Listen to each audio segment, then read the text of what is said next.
It's time once again for That Business Show with Jamie and Kelly. That Business Show gives a voice to Tampa Bay's entrepreneurial community and highlights our community leaders, aiming to inspire and educate our listeners. Become a part of the entrepreneurial movement today by becoming a member of the Tampa Bay Business Owners and get your brand on air today. Visit TampaBayRadio.com for more information. All shows available on demand. Now, here are your hosts, Jamie and Kelly. Hey, good morning, everybody, and welcome to That Business Show with Jamie and Kelly, where business becomes show business. We're on here Monday through Friday, 7 a.m. to 9 a.m., and all across different podcasting sites now, in addition to iTunes. You can find the program on Stitcher, Google Play, TuneIn, Player.fm, a lot of different sites. Also, thatbusinessshow.com, where we've made all the shows easily searchable and shareable over there on that site without any of the other additions to the site. So if you go to thatbusinessshow.com, and you can see all the past audios of the program. If you are a past guest on the program, we do ask that you go there and search for your name up in the upper search box there, and share the social media and get some additional promotion, and also you'd be helping out the program, and we would greatly appreciate that. Again, thatbusinessshow.com. Joined in studio, Kelly Wilson of Edge Business Community and the Edge Business Magazine. Kelly, good morning to you. Good morning. Happy Tuesday. Thank you so much. And also just releasing the fall-winter edition of the Edge Business Magazine, featuring Terry Blachek of Orange Theory Fitness, who we'll be having in studio here within the next couple weeks. But I got to give it to you, a beautiful production. Thank you very much. Very excited to have our fall-winter issue released and finished and released now. And a lot of great editorial pieces from a lot of different great contributors writing different fantastic on scaling your business from small to medium. We have some editorial on the Affordable Care Act and in reference to a lot of the questions we just covered. And I love the app that you're using on the website that allows you to flip the pages as if you're reading it right there in front of you, a flip snack or whatever you call that. It took me a while through the years to come up or find, a flipping book that I really liked and wasn't crazy expensive and actually worked really well. And yeah, I've actually been pretty happy with Flip Snack, and it's a crazy name, but it's affordable, and it's a nice feature. Yeah, I love my flipping pages.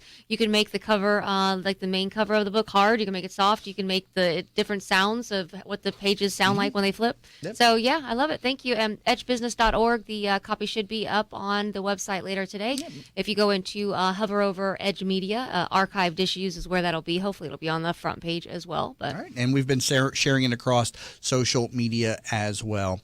All right, time to bring in our guest for this segment. We're going to be talking about fictitious names. Do you need one? How to use one? All of that stuff with Frank Lago. He is an attorney with the Walk Law Firm. We'll get a nickname for Jamie. Learn more at walklawfirm.com, and he's also a returning guest to the program, so we welcome back in Frank Lago. Good morning, Welcome. Jamie. Good morning, Kelly. So do I need a fictitious name for myself here? It depends on how well Jamie Maloney, works with the crowd, right? You could have any name you want. Yeah. But we're actually talking about fictitious names for your business, right? Right. Yep. So we get this question a lot, and if you remember last time I came on here, we talked about entity formation and kind of what kind of tax entity you should select when forming your business. So along that vein and formation, we're going to talk about fictitious names. And so I get a lot of questions on what are they, how do you get them, what are the requirements, what if somebody has a name that I want or somebody's using my name, how do we deal with those issues? Okay. So we're going to begin with what is your legal name or what is your trade name? So your legal name or your trade name is the name that you registered under, and that's the one that has Inc. or LLC or partnership after the name. Okay. So whatever one shows up in sunbiz.org exactly. if you're in. All right, for exactly. Instance, if somebody searched for That Business Show in Sunbiz, they're not going to find anything. They're not. It's Maloney Productions LLC is the entity behind the program. That's right. Okay. That's right. And so that's your legal name. So your fictitious name is not your legal name. Your fictitious name is the name that you're actually doing business as. And that's where that acronym comes from, DBA, doing business as. That Business Show is the DBA of Jamie Maloney Productions. Right. So Outback is the DBA of one DBA of the division of Bloomin' Brands Incorporated. So that's the fictitious name. You need one when you're not using your legal or trade name. And that's where a lot of people get some confusion. So if I am Frank Lago Incorporated and I'm doing business as That Business Show, obviously I need a fictitious name, because the point is that people should be able to go online and find out who they need to sue. Really, that's what we're talking about. How do I keep you guys in business? Is that what this is all about? Yeah, great. Exactly. It's when somebody falls in the Dunkin' Donuts, who do I sue to sue them, right? So that's really what we're talking Surely there has to be a positive turn on this. about. There will be, in a little bit, as far as protecting your trademark rights. So how do you then register? Right now I've been working on the trademark for That Business Show. And for people that aren't familiar with how to find, entity names in Florida, sunbiz.org, you can find all the different corporations in Florida. But is there a filing that I'm supposed to do, or I may have done and don't aware of it? My accountant or attorney may have done that, I don't know, to register That Business Show somewhere, but not necessarily a trademark? Absolutely. How does that So work? in the state of Florida, if you're going to do business as That Business Show, you need a fictitious name filing. So if you go to sunbiz.org and you search, I was going to say Google, but not exactly. But you just search for a fictitious name, you'll find the filing form. Now there's two parts to this. To actually have a valid business name, you have to publish the name, the DBA, the fictitious name, in the newspaper. And a lot of people don't do that. And when they file the fictitious name form, it says right on the form that you have filed the fictitious name with the newspaper. And so when I talk to clients and they say, well, we haven't done that, well, you need to go back and do that so that your fictitious name is valid. Okay. And part of the reason you want it to be valid is so that your trademark is going to be good. So you asked, like, are there any benefits to this? Well, the benefit is when you're doing business as That Business Show, you already have a common law trademark, right? So this is just one way to protect that trademark. If you have that fictitious name, nobody else is supposed to be able to use it. Well, going back to the newspaper, what is the purpose of putting that in the newspaper? Is it just so somebody else can complain and say, hey, no, you can't use that? It's an arcane requirement that... You have to give some type of public notice. It's public notice, right? Yeah. Obviously, with the internet, it's kind of diminished the need for, nobody's looking in the newspaper to say, well, who's doing business today as That Business Show. But that's where essentially it comes from. Yeah, because there's other laws that say you have to give public notice, and what do you do? So the standard is you throw it in a newspaper, and it meets the requirements of the law, and so it comes into play in other areas of law as well. So that's right. All right. So what's the first step then to know if your name's available for use to begin with? So the first thing you would do is you would go to sunbiz.org, and there is a place where you can search just fictitious names, and it is apart from searching for businesses. So you're not going to find it where it looks where you're searching for Jamie Maloney Productions. It's not going to be in there. It's going to be in the fictitious name filings, and that's where you would put in, if you want to be Rockstar Cafe, you just put that in there. And what's important is there may be somebody already using your name, and if that's the case, there's a few things we can do. If it's inactive and it's been inactive for a number of years, the person who had that name essentially gives it up, and then you can still file for that fictitious name. If it hasn't been inactive for that long, you can get consent from that person to use that fictitious name in your business. What's that long? What is that usually? How long is that long? I think we're talking about 5 years. Oh, is it 5? So if it's inactive for 5 years, it's kind of open to the public. If it's been inactive for less than that, we just contact them, say, hey, can we have your consent? Sure. Why not? I'm not using it. Yeah, I remember that was one of the requirements that my attorney was talking about when I got the trademark is you got to keep actively using this. It's not, you don't have this for life. If you quit doing the show and you can't, pull back 20 years and say, if somebody is using it, then you've lost out at that point. Yep, that's absolutely right. So how do you then reserve a name? What's the next step? You've gone to Sunbiz, you've searched for a name, and let's say it's open. What do you do next? Yeah, so if it's open, then you're going to go ahead and do that newspaper filing first. And if you go to TBT or St. Pete Times, and if you go to their website, it's on their website. It's very common, and it's typically like $40 to $60. Is there a place in a newspaper specifically, if you're going to do this yourself, that says I need you to give public notice? This isn't like putting something in the classified ads. Is there a specific place in a newspaper for public notices? Right. They have a specific. If you go to the newspaper, they already know what you're trying to do. Now I know if you go through an attorney, they know what to do. But for people that like to do this stuff by themselves, what do they do? No, I would just go to the TBT website, give them a call, say, hey, I'm trying to file my fictitious name. It's a form that the newspaper has, and they send to you. typically we fill it out for our clients, but it's very simple. You guys could fill the individual or the business can fill it out itself, and like I said, it's like $40 to $60, and then it prints. I think has to print no less than 2 times, and after you've printed it, then you can file the form with Sunbiz to get the fictitious name, and then so there's a separate filing fee, a few $100 or something, and you send that up to the Florida department. It's not very expensive. You're absolutely right. The fictitious name registration, but that's form, not a trademark, though. It's not a trademark. That's a whole separate thing. So No. what's the difference in that? A trademark is a federal register versus a state registration, which is what this is. Yeah. So the fictitious name is. If a trademark is to protect your rights in the brand or the look or an appearance and the text of your name, the fictitious name protects the actual words, right? So nobody else can use that business show in any form as their business. Otherwise, if they are, then it creates an issue. 1, you're using my fictitious name and you can't do that. And 2, you have now infringed on my trademark. So where we kind of see an issue with this is, and this is legal, is if there are 2 entities, and one is That Business Show Incorporated, and the other one is That Business Show LLC. And so you would think that would not be allowed, but it is initially. So you can have 2 different entity structures with the same name. But one says Inc. and LLC. In the eyes of the law, they're separate and defendable. They are separate and defendable. The issue is that becomes a kind of a trademark issue.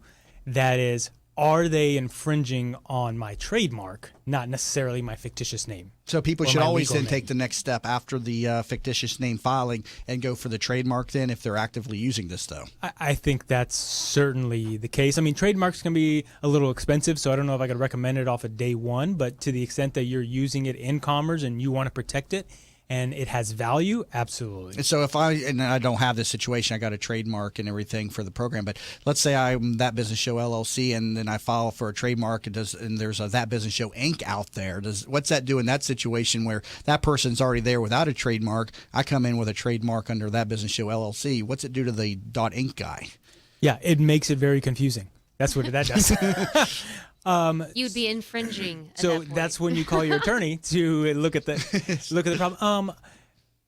But one interesting issue is that you could have like the same name, like say Inc. and LLC, and if you're working in 2 very different areas of the economy, right, then there may not be a trademark issue. Right. I remember that when I filed mine, there were certain categories I had to put my trademark under, entertainment and whatever the different categories were. Somebody else could use That Business Show in another capacity. It could be completely defendable. Right. And I mean, granted, That Business Show is pretty specific. Right, it is. But if it was like, Green Acres Property Management, correct, it would be more ambiguous, and so it could be used in several different places. All right. Currently talking about fictitious names with attorney Frank Lago of the Walk Law Firm. Learn more about their services at walklawfirm.com or give them a call at 813-999-0199. Again, 813-999-0199. They help business owners in a variety of different areas of business, so definitely consider them a resource for your business. walklawfirm.com. Stay tuned. We got another segment with Frank when we come back from the break on fictitious names on That Business Show with Jamie and Kelly, where business becomes show business. Are you in need of new flooring or ready to tackle that home remodeling project? Then contact Yeager & Company Incorporated, a family-owned, state-certified general contracting business with over 70 years of experience and the recipient of the Angie's List Super Service Award for the last 8 years in multiple categories. Yeager & Company comes to you with their shop-at-home flooring sales service, and their hardwood flooring refinishing is the very best in the Bay. Kitchen and bath design featuring American-made, well-born cabinets, and all work is done by employees, not subcontractors. Learn more at YeagerFlooring.com. If you've been following That Business Show on Facebook and Twitter, you may have noticed the quality of some of our images. That's because one of our sponsors is pro photographer Rick Taseda, a member of the Professional Photographers of America. You can view his extensive work by going to his website at ricktaseda.com or call him for an appointment to chat about your photography needs at 813-641-4757. That's 813-641-4757. 4757. Rick Taseda Visuals. Call him for your next event or project. Savvy business owners utilize technology to connect with customers, communicate among teams, and collaborate with partners. Even with advances in technology, you all know it's not infallible. Where do you turn when your technology starts working against you? Who do you depend on to keep your team productive? Don't wait until your technology fails you. Get ahead of the crisis and contact the professionals at Alpha Computing Solutions so they can show you how to keep your technology running smoothly. Visit them online at www.alphacomputing.com. Who doesn't have a smartphone these days? And of course, there's an app for everything. Well, almost everything. That's why the folks at Popcorn Apps started developing mobile applications. They saw people like you with genius ideas, unable to make those thoughts a reality. They develop applications for tens of thousands of dollars less than you'll find anywhere else, and will turn your idea into a reality in a matter of just a few months. Think you're not ready? Think again. They are your one-stop shop for mobile application development. See them at popcornapps.com with a K in popcorn, or call them at 727-415-6705 for your free consultation and pop your kernel of an idea into $1 million business and a world changer starting today. Did you know the biggest challenge business leaders face today is creating an engaged and productive workforce culture? Bill Meyer Ham Consulting wants to help you solve this challenge. They will help you transform your workforce culture to produce amazing business results. Call Bill Meyer Ham Consulting at 941-201-4650 today, or visit BillMeyerHam.com. That's BillMeyerHam.com. Have a conversation. I knew Mom wanted to stay at home. It's the center of her family, her life. But helping Mom stay in her home while managing mine was just too much. Honestly, it wasn't just about me. Mom didn't want me to be her caretaker. She wanted me to be her daughter. I felt so alone until I found out about Home Instead Senior Care. When we met the people at Home Instead, we just knew they were different. The experience was personal. And most importantly, for Mom and me, I get to be her daughter again. Home Instead Senior Care. To us, it's personal. At Vein 911, we will help you feel great again. Do you have restless legs, night leg cramps, or ankle swelling?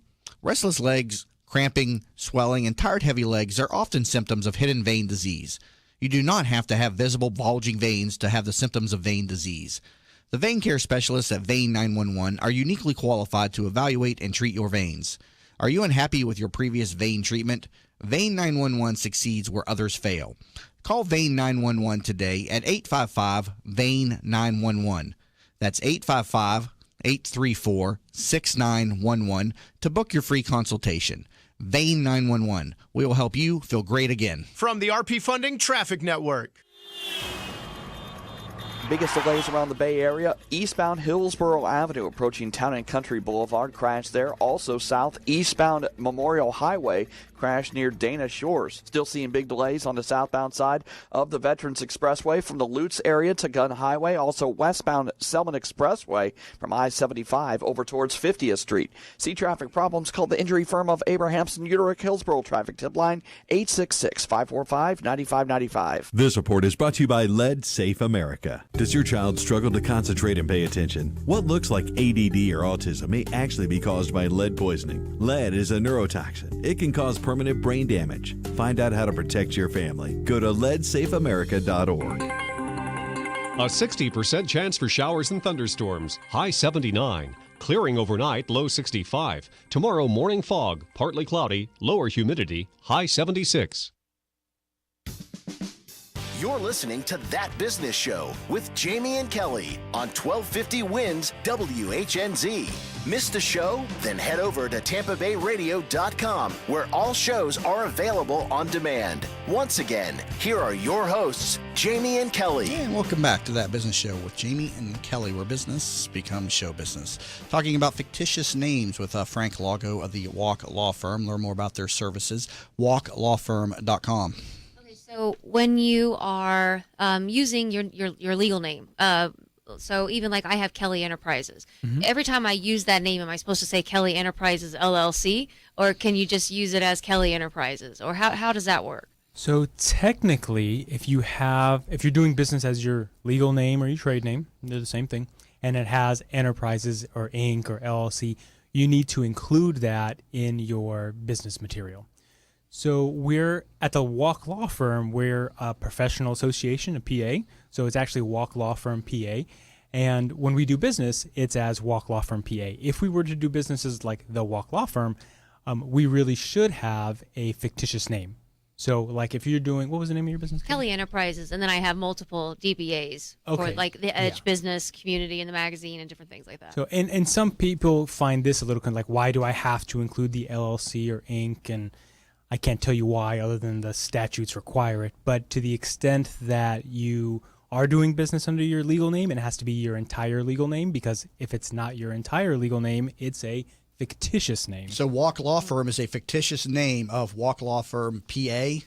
Yeah, I think that's in a correct. sense, right? In a sense, right. It's not the legal name is the entire name. It's but not, if you're out there publishing marketing materials without that PA, then by law, then you should have or would have a fictitious name, Walk Law Firm, without the PA on it. So yeah, I can see how that can easily be overlooked by people. Granted, like, I don't even know if the Walk Law Firm has a PA for, a fictitious name for the Walk Law Firm. But yeah, that's just one of the things people aren't going to think about. Yeah. You know, like.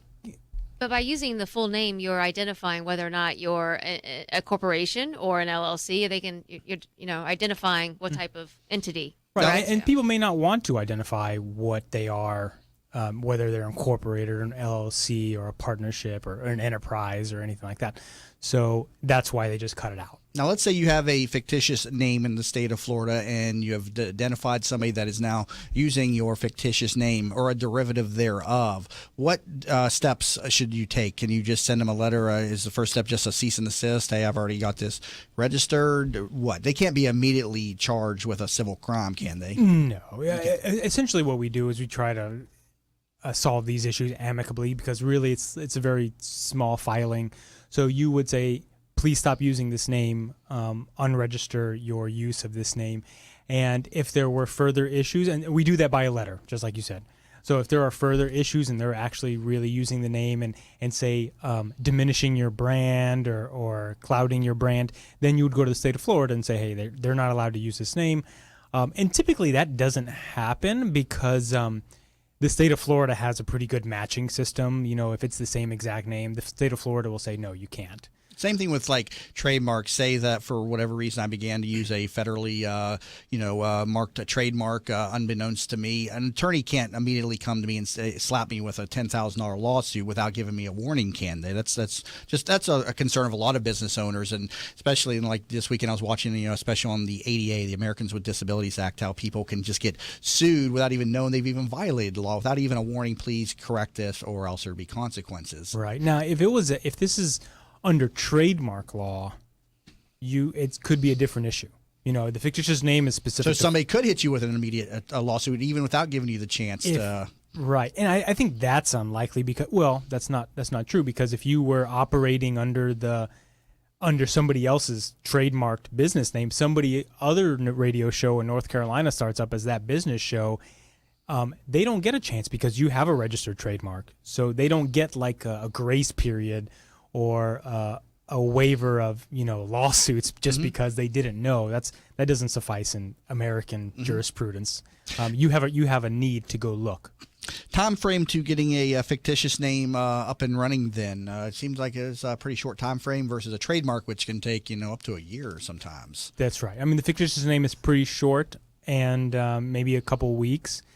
But I think, like you said, you really need to be using the name. There's no point filing for a fictitious name if you're not going to use it, because you're just wasting money. All right. Well, good discussion. Frank Lago of the Walk Law Firm, thank you so much for filling us in on fictitious names today.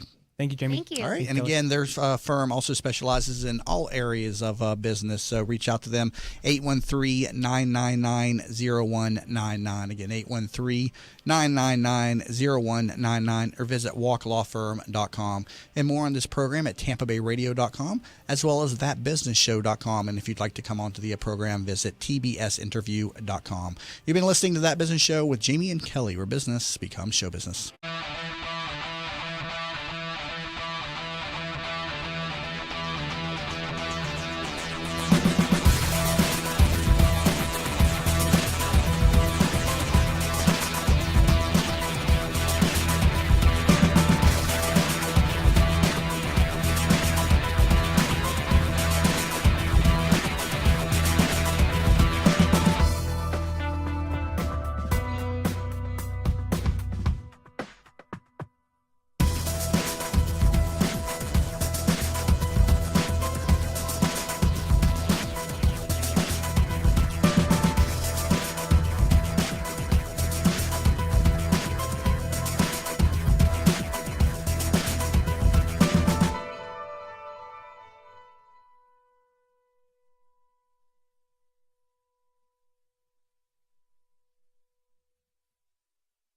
Hi, I'm Kelly Ham from Bill Meyer Ham Consulting. Did you know that one of the biggest challenges that leaders face is getting their employees to be engaged, motivated, and producing amazing business results? At Bill Meyer Ham Consulting, we'll help you transform your workforce culture from one that might be underperforming, maybe mediocre, to achieving amazing business results. You see, we realize that your workforce culture is equally as important as your business plan and your business strategy. The two must be aligned in order for you to reach your desired business and financial goals. Carol, hey Jim. I just got this plan that could really help with our process here. Okay, why don't you just have a seat and let's go over it. Let us help you transform your workforce culture by leveraging your most important assets, your people. I want to know what's going on in your organization. Let us help you transform your workforce culture. Let's have a conversation. I feel guilty that I can't always be there when Mom feels stuck at home. She was always there for us. But now she can't get out, and I'm not always available to take her places. Someone else needs to help her get around. Then I learned about Home Instead. Now Mom can do what she enjoys because her personal caregiver is there, and I can just be a daughter again. Are you struggling to care for your loved one? We can help. Home Instead Senior Care. To us, it's personal. Approaching Independence. See traffic problems, call the injury firm of Abrahamson Uterick, Hillsborough. Traffic tip line 866-545-9595. This report is brought to you by Unbound. A more peaceful, healthy world happens one person at a time. Around the globe, there are children who dream of helping their families, who hope for the future, and who have a name. Know the person you're helping directly at unbound.org. That's unbound.org. 1250 winds weather center forecast. Starting off the day cloudy and rainy. Expect some breezy conditions also. Upper 70s for the high. Tonight's low in the mid-60s. Mid-70s over the next few days. We'll see that other front move in. That's bringing the cold weather Friday. Low 60s. Impact Radio 1250 winds. You're listening to That Business Show with Jamie and Kelly on 1250 Winds WHNZ. Missed a show? Then head over to TampaBayRadio.com, where all shows are available on demand. Once again, here are your hosts, Jamie and Kelly. And welcome to That Business Show with Jamie and Kelly, where business becomes show business. Weekday mornings, 7 a.m. to 9 a.m. Also available online and the YouTube channel, where we put the high-definition videos up by the hour, shortly thereafter airing of each of the episodes. Also, all audios are available easy on demand now at thatbusinessshow.com, where you can search and share past shows much more conveniently than you could in the past. So visit thatbusinessshow.com. Also, we've put the podcast up on a number of different different sites now. In addition to iTunes, you'll find us on Google Play, Stitcher, and TuneIn, just to name a few. There's a lot of them out there for anybody out there that's doing a podcast. I found like 20 different sites to put the podcast on. All you got to do is upload your, or I should say copy and paste your RSS feed into the site, and then you're on to another platform free of charge. So just a way to spread the message of this program and your program out there if you have a podcast of your own. Next guest for the program, Nick Friedman, co-founder and president of the well-known brand College Hunks Hauling Junk.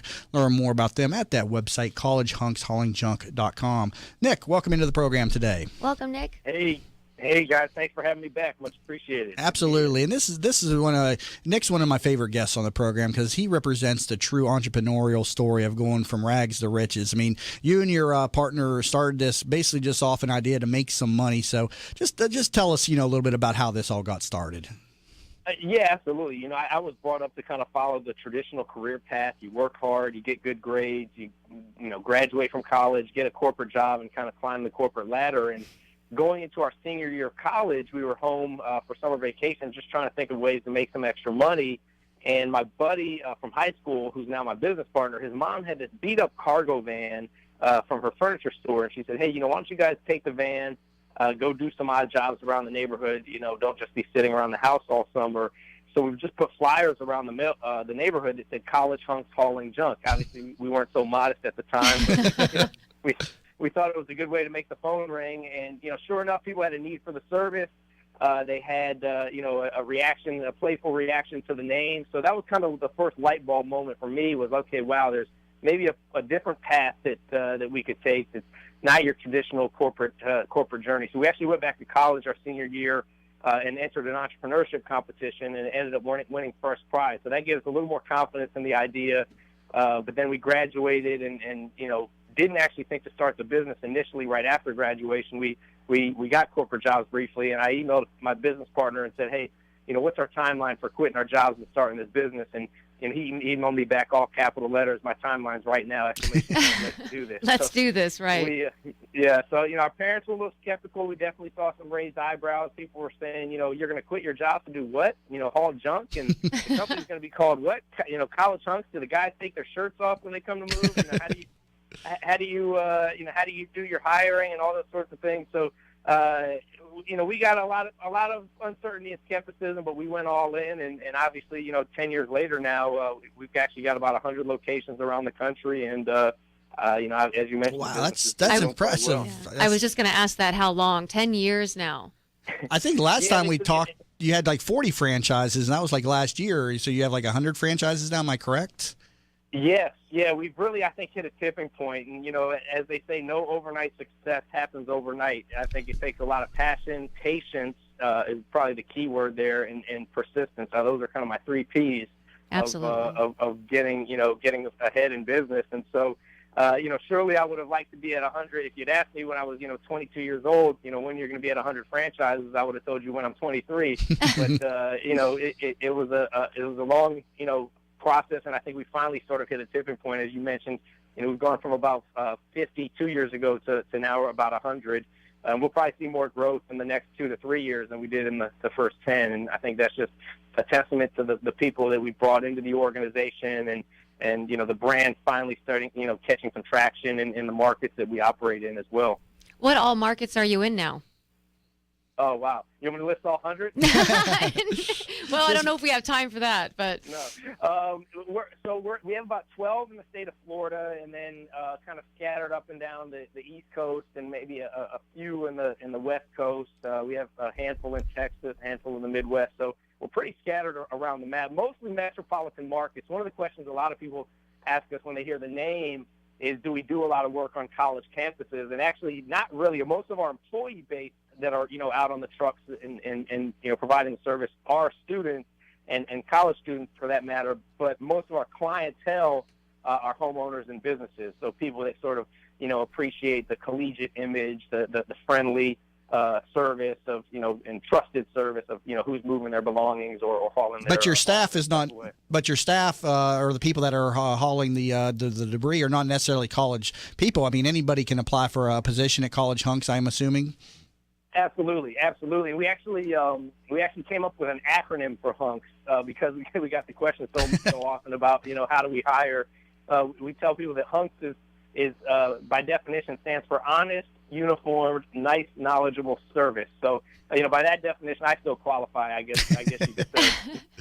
Now, there's a lot of people that do debris removal, hauling. They've got a truck, and what was the difference between you and the average person out there that's been doing this for 10 years with their own truck? Was it the name that you gave it that gave it some legs, or was it something else on top of that? And so I think it's a combination. What I like to say is you have to have a little bit of sizzle, and you also have to have steak to go with it. And so the name that we gave it, obviously, is kind of the sizzle. That's what captures people's attention. It's catchy. It's kind of a pattern interrupt. It's not what people typically associate with junk hauling. And by the way, we actually also about 3 years ago started doing full-service local moving as well. So college hunks hauling junk and moving, it's not really what people typically associated with, bright orange and green colors on our trucks, so you can't miss them, driving around town. And so I think that was the start. But then, we also had to back it up with an experience that was different and memorable. So we really put a very big emphasis on client expectations. What are they expecting when they call us, and what can we do to go above and beyond, so it's not just another person coming in to move their stuff, but it's actually a memorable service experience.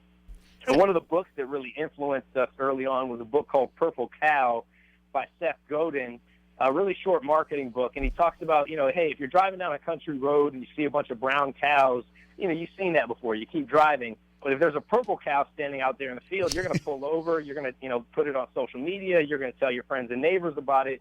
And the point that he was making is, how do you be remarkable? How do you stand out in a crowd? And obviously, as you mentioned, the industry that we're in is, very crowded. Anybody with a truck can be in this business. And so we had to try to really set ourselves apart. And I think it started with the name and the colors and the, the playful brand positioning. But then, we had to back it up with the service experience that was memorable, that people would go out and, write positive online reviews, tell their friends and neighbors about us. And that's, I think the way that we've continued to build the business. Yeah, you've done a great job doing that. So question, if you could go back now in time, 8 years ago, 9 years ago, or when you were starting, what advice would you give yourself, like back then, knowing what you know now? I think it comes back, honestly, to the patience factor. I mean, you want to own the world when you're in your 20s, and you want to own it to, yesterday, I guess. And I'm kind of on the cusp of that millennial instant gratification. And so, yeah, so I think social media plays a big role in that. You see how everybody else is doing, so you have this level of wanting to compare yourself to, the success that other people are having. But, looking back now, I mean, we're in a phenomenal spot in our business, and, it took time to get here. And so I think that would be the advice that I would give myself, because you can alleviate a lot of the anxiety and stress associated with being an entrepreneur, business owner, if you don't, if you have a little bit more patience and let the process take its course, and you stay focused and you stay disciplined, and you keep working hard, which is what we did. It's just, I think I would have had a little bit more mental peace of mind if I had a little more patience at an early age.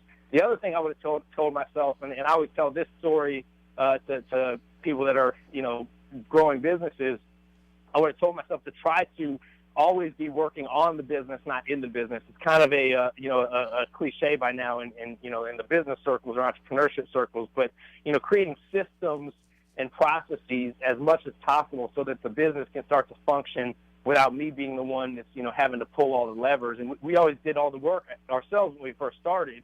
We were driving the trucks, we were hauling the junk, we were answering the phone. And I always tell the story how, people would call the 800 number on the back of the truck to complain about erratic driving. I'd be the one in the driver's seat answering the phone, apologizing on the other end, saying, hey, listen, we don't condone that type of driving in our company. We tell those guys to be safer on the road when they get back to the office. So, okay, we had to fire ourselves 3 or 4 times that first summer before we realized that we could, actually create systems to hire people to do the driving, and they were actually a lot safer on the road than we were. How many years then did it take for you to really transition then back and manage more instead of driving? I would say the first year we were actually probably on the trucks 90% of the time, my business partner and I. And then after that, we had built up enough clientele. We had enough business to justify sustain hiring people and getting ourselves off the truck and into more of the networking functions and, like you said, the management roles in the company. And so it probably took a good year initially, and then but it was a continuous evolution, because every level that our business evolved to, it was like we were kind of wearing the hats at that level. And then we had to sort of, I always like to say, delegate and then elevate our roles within the company. And more recently, we actually have hired a VP of operations and a chief revenue officer. So we're trying to continue to layer in now executive level talent into our organization, as we're now, in the franchise business. We've got, like I said, over 100 franchises. So it's that in and of itself is tough to juggle. You got 100 different business owners that are, looking to you for guidance and support, and that number is just going to continue to increase. Incredible brand that you've built up here in the Tampa Bay region. Currently talking to, again, Nick Friedman, co-founder and president of College Hunks Hauling Junk, and we'll learn more about him when we come back from the break. We've got another segment with him, so stay tuned. I want to talk to him about a sister division that kind of spun off of this, although it didn't actually get the attention that they got, which was College Foxes Hauling Boxes. So I want to talk with him about that when we come back from the break. You're listening to That Business Show with Jamie and Kelly, where business becomes show business. What's up, business rock stars? Are you ready to bring out the CEO in you? Join Julianne Nichols, CEO of Focus on You Strategy, every other Friday on That Business Show. She'll be talking with other chief entrepreneurial officers about how they grew their businesses. Remember, you could join the conversation at Focus on You Strategies Focus Fridays Facebook group at facebook.com/groups/Focus Fridays. That's facebook.com/groups/Focus Fridays. Be the CEO of you. Did you know the biggest challenge business leaders face today is creating an engaged and productive workforce culture? Bill Meyer Ham Consulting wants to help you solve this challenge. They will help you transform your workforce culture to produce amazing business results. Call Bill Meyer Ham Consulting at 941-201-4650 today or visit BillMeyerHam.com. That's BillMeyerHam.com. Have a conversation. I knew Mom wanted to stay at home. It's the center of her family, her life. But helping Mom stay in her home while managing mine was just too much. Honestly, it wasn't just about me. Mom didn't want me to be her caretaker. She wanted me to be her daughter. I felt so alone until I found out about Home Instead Senior Care. When we met the people at Home Instead, we just knew they were different. The experience was personal. And most importantly, for Mom and me, I get to be her daughter again. Home Instead Senior Care. To us, it's personal. At Vein 911, we will help you feel great again. Do you have restless legs, night leg cramps, or ankle swelling? Restless legs, cramping, swelling, and tired heavy legs are often symptoms of hidden vein disease. You do not have to have visible bulging veins to have the symptoms of vein disease. The vein care specialists at Vein 911 are uniquely qualified to evaluate and treat your veins. Are you unhappy with your previous vein treatment? Vein 911 succeeds where others fail. Call Vein 911 today at 855-VEIN-911. That's 855-834-6911 to book your free consultation. Vein 911. We will help you feel great again. If you've been following That Business Show on Facebook and Twitter, you may have noticed the quality of some of our images. That's because one of our sponsors is pro photographer Rick Taseda, a member of the Professional Photographers of America. You can view his extensive work by going to his website at ricktaseda.com or call him for an appointment to chat about your photography needs at 813-641-4757. That's 813-641-4757. Rick Taseda Visuals. Call him for your next event or project. Savvy business owners utilize technology to connect with customers, communicate among teams, and collaborate with partners. Even with advances in technology, you all know it's not infallible. Where do you turn when your technology starts working against you? Who do you depend on to keep your team productive? Don't wait until your technology fails you. Get ahead of the crisis and contact the professionals at Alpha Computing Solutions so they can show you how to keep your technology running smoothly. Visit them online at www.alphacomputing.com. Who doesn't have a smartphone these days? And of course, there's an app for everything. Well, almost everything. That's why the folks at Popcorn Apps started developing mobile applications. They saw people like you with genius ideas, unable to make those thoughts a reality. They develop applications for tens of thousands of dollars less than you'll find anywhere else, and will turn your idea into a reality in a matter of just a few months. Think you're not ready? Think again. They are your one-stop shop for mobile application development. See them at popcornapps.com with a K in popcorn, or call them at 727-415-6705 for your free consultation and pop your kernel of an idea into $1 million business and a world changer starting today. Morning slow traffic on westbound I-4 from 301 over towards downtown Tampa and 275. Westbound Summit Expressway still seeing delays from I-75 over to 50th Street and the southbound Veterans from Lutz Lake Fern to around Hutchinson. Crash being cleared on westbound State Road 54 at Rowan Road, and one on eastbound Memorial Highway approaching Independence at Dana Shores. See traffic problems? Call the injury firm of Abrahamson Utica Hillsborough Traffic Tip Line 866-545-9595. This report is brought to you by Think It Up. Hi, I'm Nick Jonas, and I'm here to tell you about Think It Up, a new initiative to activate student-powered, teacher-led learning projects. Students and teachers, how can you spark great learning experiences in your classrooms today? Join us at thinkitup.org. A 60% chance for showers and thunderstorms. High 79. Clearing overnight, low 65. Tomorrow, morning fog, partly cloudy, lower humidity, high 76. You're listening to That Business Show with Jamie and Kelly on 1250 Wins WHNZ. Missed a show? Then head over to TampaBayRadio.com, where all shows are available on demand. Once again, here are your hosts, Jamie and Kelly. And welcome back to That Business Show with Jamie and Kelly, where business becomes show business. Talking to the co-founder of College Hunks Hauling Junk, Nick Friedman. Learn more about their services over at that website, collegehunksHaulingJunk.com. And Nick, you all had a little sister group that formed alongside you at one point here, the College Foxes Hauling Boxes. And I think, if I remember right, they were on Shark Tank as well. Tell us about this and what happened with that relationship. Yeah, absolutely. So we were actually on the very first episode of the very first season of Shark Tank about 7 years ago. And the way we happened upon that opportunity, we were responding to an ad in Inc. magazine that said they were looking for entrepreneurs to pitch ideas for a TV show. And that's pretty much all it said. And at the time, we were thinking to ourselves, hey, what's another business idea we've had that we could pitch for this national TV opportunity. And we used to joke, sitting over beers or whatever, that, hey, wouldn't it be cool if we had a sister company, College Fox. It was actually College Fox's Packing Boxes is what we were calling it. And the idea was, hey, we would, hire the College Foxes to come in and get organized and prep and pack, and then, have the hunks come in to move and load and unload. And so we went and we pitched the idea to the Sharks. And actually, Robert Herjavec, one of the main sharks on the program, he offered us an investment, but he wanted equity in College Hunks Hauling Junk as kind of collateral, which was, clearly a smart and probably the right request from his perspective. But we weren't really looking for investors into College Hunks at the time, so we ended up turning down the offer. And then we tried to actually test launch the concept when we got back to Tampa after filming the show, and it pretty much, fell flat. I don't think it was, as viable of a concept as the, as the hunks business, and, maybe perhaps more raised eyebrows or what have you came from the name. And so we ended up sitting it back on the shelf and didn't do much with it, although we have since, I guess that path kind of led us to partnering up with Jamie Lago, who I believe you have on your show, yes. Previously as well.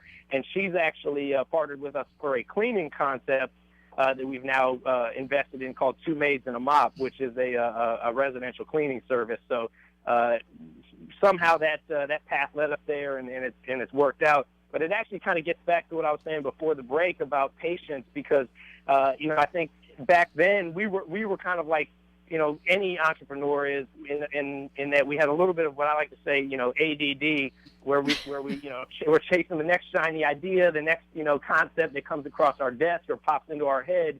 And, we don't really stay disciplined and focused on our core business and what's working, or, what we're trying to build out of the basics. And so because we were chasing new ideas like the College Foxes, or, I could probably list a couple more that we've, chased over the years. We tried to get into pressure washing at one point, for example. And, those, while they seem like fun and exciting at the time, and they kind of get your entrepreneurial juices flowing, they ultimately end up being big, shiny distractions.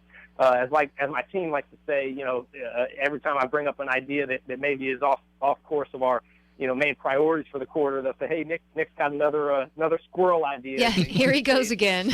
Yeah, which is good. At least they've recognized it. They feel comfortable calling me out for it, and I recognize it as well, so that I don't take the team off track. But I think that is a common pitfall of entrepreneurs. It's both a blessing and a curse, because as an entrepreneur, you're a creator. You've got the creative ideas, but at the end of the day, you also have to execute, and the execution piece is sort of in many cases, the hard part of the heavy lifting that's involved, and it's not as fun as the creative process in many cases. Yeah, so, it's tough to suppress that innovation that's within us all. What about that first? So it's a fine balance. It's a fine balance, because at the end of the day, you could stumble on something that's really incredible and game changing, and I think being able to recognize when do you pivot versus when do you stay the course is definitely something that takes a lot of discipline and evaluation. Why did you make the decision to franchise the business versus just growing it and maintaining a control just from one business? So that was kind of an interesting evolution. When we first were just a local business with the catchy brand and bright colors, a lot of people would ask us when we go to customers' homes. They would say, "Are you guys a franchise?" And so we actually didn't really know what a franchise was, but people kept asking us that question. And so we started doing some investigation and inquiry into what it was all about. And we stumbled upon the International Franchise Association, which is the big global group associated with franchising. Their website, franchise.org. And so we checked that out, have a lot of resources and information about why companies franchise. And I think I read an article that explained there's 3 primary reasons why somebody would want to franchise their local business to expand. One is they would like to expand quickly and grow their brand into multiple markets faster than they would be able to do it if they were to try to open up individual locations. And so we checked that box. 2 is limited resources, limited capital, because for us to go open 100 different locations, we would need possibly tens of millions of dollars, because each location costs roughly $100,000 to $200,000 to open. And then and we didn't have a lot of capital starting out. So then number 3 is a limited access to management, limited access to human capital. And it's not like we had this pool of people that wanted to manage moving and hauling operations around the country. So we kind of I think fit the criteria for why somebody would want to franchise. We wanted to grow quickly. We didn't have a lot of capital to be able to go open other locations, and we didn't have a lot of people that we could allocate into these different locations. And so we started working with a consulting group to help take our local business from a successful local operation into something that could be replicated as a franchise model. And that was a learning curve too in and of itself. I mean, franchising is like starting a new business altogether, because we were no longer in the moving and junk removal space. We were now in the franchising business, and we had to learn how to sell, train, and support successful franchise owners around the country. Well, you've definitely been quite successful at that. Congratulations on all of your success. Thank you. Well, Nick, we got to wrap up a discussion, and so yes, congratulations from me as well with College Hunks Hauling Junk, and we appreciate you checking into the program here on this morning here. Oh, my pleasure. Anytime, guys. Much appreciated. Keep up the great work. All right. Thank you. Thank you very much. And again, Nick Friedman, co-founder and president of College Hunks Hauling Junk. Learn more about their services, collegehunksHaulingJunk.com. And yes, they are a franchise. And so if you're looking to start a business and like the trash out business and moving business and moving, they've expanded onto that as well. Into 100 franchises. That's amazing. Visit collegehunksHaulingJunk.com and learn more about this program over at TampaBayRadio.com and TBSInterview.com to request an appearance for your business. You've been listening to That Business Show with Jamie and Kelly, where business becomes show business.